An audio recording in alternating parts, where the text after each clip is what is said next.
Hello and welcome to the United Community Channel. This is it. This is the big one.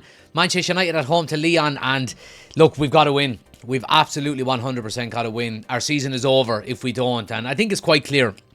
And Ruben Amorim, of course, has hinted about it in his pre-match press conference, that we want to finish as high up the league as we possibly can, but if I've got to pick one, the Europa League, and winning that is the priority, and of course it is. Absolutely, of course it is. And look, we've spoke so much over the last couple of weeks about its importance in trying to get back into the Champions League, not just for the rebuild and the money that we've got to spend in the summer, but the type of players we can attract to the club. So look, going into this game, guys, there's an awful lot of, I suppose, scrutiny, and an awful lot of eyes will be on, of course, Andre Onana.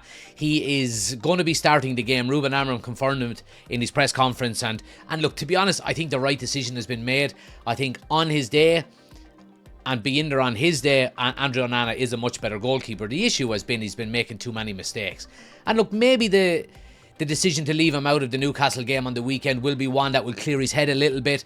And again, I've said it an awful lot. I think he's the type of player that will want to, I suppose, redeem himself a little bit and want to maybe pay back his teammates, his manager, the Manchester United fans, the club in general, for the mistakes that he made last week. And he's got to try and do that, because if he doesn't, and he makes more mistakes, then, he is going to be the reason again why we're out of the Europa League. And look, I think Ruben Amorim is kind of doomed if he does, doomed if he doesn't, to be honest, in terms of who he picked for the goalkeeping spot tonight. And if he goes with Binder and he makes a mistake, well, you should have gone back to Onana, and vice versa. So look, I think Ruben Amorim has made the right call.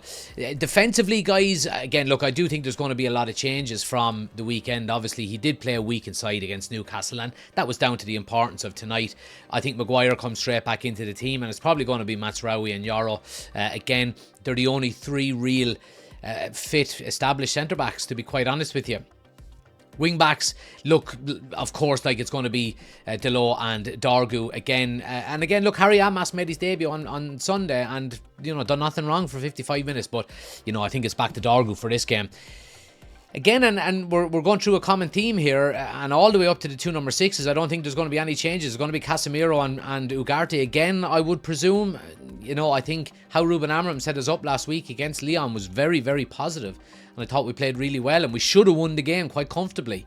So I do think the two of them will start. When we get into the forward three, guys, this is the big question mark now. Joshua Zirkzee is out, okay, and his season is over, and it's really, really disappointing for him. And, we just wish him the best. He was coming into a decent run of form, in fairness to him. We know he's not the type of player that's going to score us 20 goals a season. I hope I'm wrong maybe next year and he does go on and do that, but he's more of a build-up number 10 kind of player.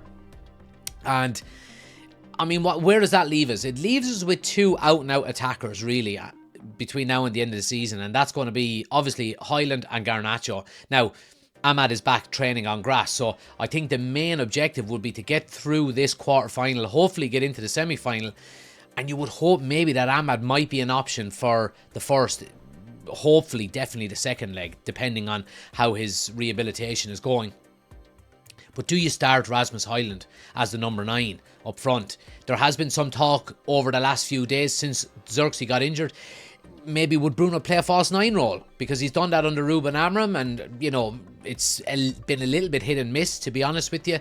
Again, I would probably prefer to see that, if I'm being honest. And the reason is not because I think Bruno Fernandes will, score a load of goals up there, but I think that would offer us more than Rasmus Højlund up front. And I hate saying it, and I don't want to be jumping on top of Rasmus Højlund here because he's having a really bad time, but he's offering us nothing. He's offering us absolutely nothing going forward.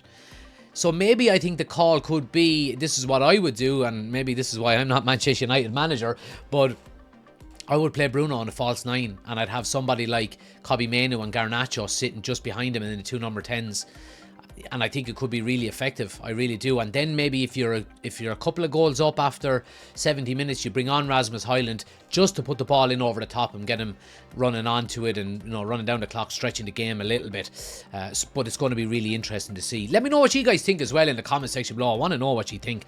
But yeah, I mean, the two number 10 positions. I mean, Mason Mount has a good, I suppose, call for maybe starting this game when we're talking about intensity and, you know, closing down from the front. He is, you know, very, very good at that. And we know how much Ruben Amorim appreciates his attributes in terms of the system that Amorim plays.